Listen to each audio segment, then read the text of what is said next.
Hi అండి. నమస్తే. Welcome to Durga Krishna kitchen. Ramzan రోజు తప్పకుండా ప్రిపేర్ చేసుకునే షీర్ కుర్మా తయారీ విధానం ఎలాగో చూద్దామండి. టేస్ట్ అయితే మరి అద్దిరిపోతుంది. స్వీట్ ప్రిపరేషన్ టైం కూడా మనకి ఒక పావు గంటలో ఈజీగా ప్రిపేర్ చేసుకోవచ్చండి. చాలా చాలా బాగుంటుంది. తినే కొద్దీ తినాలనిపిస్తుందండి ఈ షీర్ కుర్మా అనేది. వీడియోలోకి వెళ్ళే ముందు మీరు కనుక ఫస్ట్ టైం నా ఛానల్ని వ్యూ చేసినట్లయితే తప్పకుండా వీడియోని లైక్ చేసి, షేర్ చేసి, కామెంట్ చేయండి. మీరు లైక్ చేయడం వల్ల ఈ వీడియో అనేది మరికొంతమందికి రికమెండ్ అయ్యే ఛాన్స్ ఉంటుంది. అలానే ఈ వీడియో కనుక మీకు నచ్చినట్లయితే తప్పకుండా ఛానల్ని సబ్స్క్రైబ్ చేసుకుని పక్కనే ఉన్న బెల్ ఐకాన్ని క్లిక్ చేయండి. అప్పుడు నేను పెట్టే ప్రతి వీడియో యొక్క నోటిఫికేషను మీకు వస్తుందండి. ఇంకా లేట్ చేయకుండా ఈ షీర్ కుర్మా తయారీ విధానం ఎలాగో చూసేద్దాం. ముందుగా పిస్తా ఒక 8 నుంచి 10 వరకు, అలానే ఒక 10 వరకు జీడిపప్పు, 5 బాదం, అలానే 1 ఎండు ఖర్జూరాన్ని కూడా తీసుకుని గిన్నెలో వేసుకుని వీటిని నానపెట్టుకోవాలండి. టైం ఉందనుకుంటే ఒక 5 to 6 అవర్స్ పాటు నానపెట్టుకోండి. టైం లేదనుకుంటే కనుక బాగా మరుగుతున్న వేడి నీళ్ళను వేసుకొని ఒక 1.5 అవర్ వరకు నానపెట్టుకున్నా సరిపోతుంది. లేదా 2 అవర్స్ అయినా నానపెట్టుకున్నా పర్వాలేదు. ఇక్కడ నేను 2 గంటల వరకు నానపెట్టుకున్నానండి. తర్వాత బాదం మీద ఉండే ఈ స్కిన్ అనేది ఈజీగా వచ్చేస్తుందండి 2 అవర్స్ తర్వాత. చూడండి ఎంత ఈజీగా వచ్చేస్తుందో. ఇలా పీల్ చేసుకొని వీటిని చిన్ని ముక్కల్లాగా కట్ చేసుకుని పక్కన పెట్టుకోవాలి. తర్వాత స్టవ్ మీద ప్యాన్ పెట్టుకుని హీట్ అయిన తర్వాత ఒక 2 to 3 స్పూన్స్ వరకు నెయ్యిని యాడ్ చేసుకుని దానిలోకి కట్ చేసి పెట్టుకున్న ఈ డ్రై ఫ్రూట్స్ ఉన్నాయి కదండి, వాటిని వేసుకోవాలి.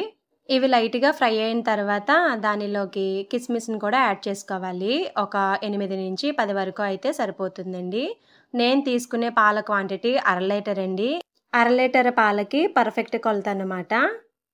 ఒకసారి మొత్తం బాగా ఫ్రై చేసుకోవాలి. చూడండి వీడియోలో చూపిస్తున్న విధంగా. తర్వాత వీటిని వేరే ప్లేట్లోకి ట్రాన్స్ఫర్ చేసుకోవాలి. తర్వాత అదే ప్యాన్లోకి ఈ సెవయ్యా అని దొరుకుతుందండి మనకి మార్కెట్లో. చిన్ని సేమియా లాగా ఉంటుంది. వీడియోలో చూపిస్తున్న విధంగా మనకి ప్రతి మార్కెట్లో అవైలబుల్గానే ఉంటుంది. మెయిన్గా రంజాన్ సీజన్లో అయితే తప్పకుండా దొరికేస్తుందండి. వీటిని స్టవ్ సిమ్లో పెట్టుకునే మంచి కలర్ వచ్చేంత వరకు రోస్ట్ చేసుకోవాలి. ఇవి ఇలా వైట్గా ఉంటుంది, లేదా ఆల్రెడీ రోస్టెడ్ కూడా దొరికేస్తుందండి. మీరు రోస్టెడ్ కనుక తీసుకున్నట్లయితే దాన్ని కూడా ఒక 2 నుంచి 3 నిమిషాల పాటు స్టవ్ సిమ్లో పెట్టుకొని ఫ్రై చేసుకోవాలి. చూడండి వీడియోలో చూపిస్తున్న విధంగా మంచి కలర్ వచ్చేంత వరకు ఫ్రై చేసుకుంటే సరిపోతుంది. తర్వాత దీన్ని ప్లేట్లోకి ట్రాన్స్ఫర్ చేసుకోవాలి.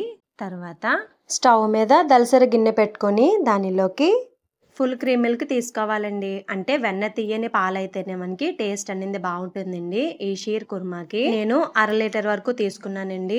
పాలు యాడ్ చేసిన తర్వాత దగ్గరుండి అలా కలుపుకుంటా ఉండాలి. స్టవ్ లో టు మీడియంకి చేంజ్ చేసుకుంటూ. పాలు మనకి ఇలా ఒక పొంగు రాగానే దానిలోకి కండెన్సర్ మిల్క్ను యాడ్ చేసుకోవాలండి. అదేనండి మిల్క్ మేడ్ అని కూడా అంటారు దాన్ని. ఈ కండెన్సర్ మిల్క్ కూడా మనకి మార్కెట్లో అవైలబుల్గానే ఉంటుందండి.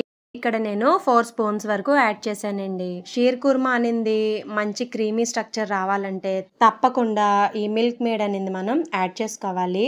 షుగర్తో యాడ్ చేసినా మనకి ఇంత టేస్ట్ రాదండి. అలానే 1 స్పూన్ వరకు షుగర్ని కూడా యాడ్ చేసుకున్నానండి. ఒకవేళ మీ దగ్గర ఈ కండెన్సర్ మిల్క్ అనేది అవైలబుల్గా లేకపోతే ఒక 4 to 5 స్పూన్స్ వరకు షుగర్ని యాడ్ చేసుకోండి, సరిపోతుంది.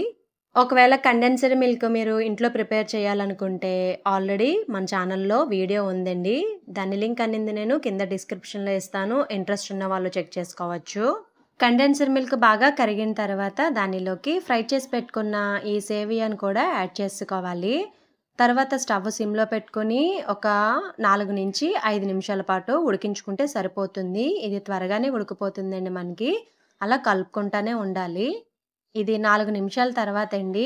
తర్వాత దీనిలోకి ఫ్రై చేసి పెట్టుకున్న డ్రై ఫ్రూట్స్ ఉన్నాయి కదండి, వాటిని కూడా యాడ్ చేసుకోవాలి. అలానే ఇలాచి పంచదారతో బ్లెండ్ చేసి పెట్టుకున్న పౌడర్ని కూడా ఒక 1/2 టీ స్పూన్ వరకు యాడ్ చేసుకోవాలి.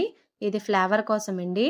ఒక 3 ఇలాచి, 1/2 టీ స్పూన్ పంచదార వేసుకొని బ్లెండ్ చేసుకున్న పౌడర్ అండి ఇది. ఇలాచీ పౌడర్ యాడ్ చేసిన తర్వాత ఒకసారి మొత్తం బాగా కలుపుకొని స్టవ్ ఆఫ్ చేసుకోవడమేనండి. అంతేనండి, రెడీ అయిపోయింది ఎంతో టేస్టీగా ఉండే షీర్ కుర్మా. టేస్ట్ అయితే మరి అద్దిరిపోయిందండి. మెయిన్ టేస్ట్ అంతా ఈ కండెన్స్డ్ మిల్క్ యాడ్ చేయడం వల్ల వస్తుంది. ఒకసారి మీరు తప్పకుండా ట్రై చేయండి. ఈ వీడియో మీకు నచ్చిందనే అనుకుంటున్నానండి. మీకు గనక ఈ వీడియో నచ్చినట్లయితే ప్లీజ్ లైక్ చేయండి, షేర్ చేయండి, కామెంట్ చేయండి. కొత్తగా ఛానల్‌ని వ్యూ చేసేవాళ్ళు సబ్స్క్రైబ్ చేసుకొని పక్కనే ఉన్న బెల్ ఐకాన్‌ని గనక క్లిక్ చేసినట్లయితే నా వీడియోస్‌ని మీరు రెగ్యులర్‌గా ఫాలో అవ్వచ్చు.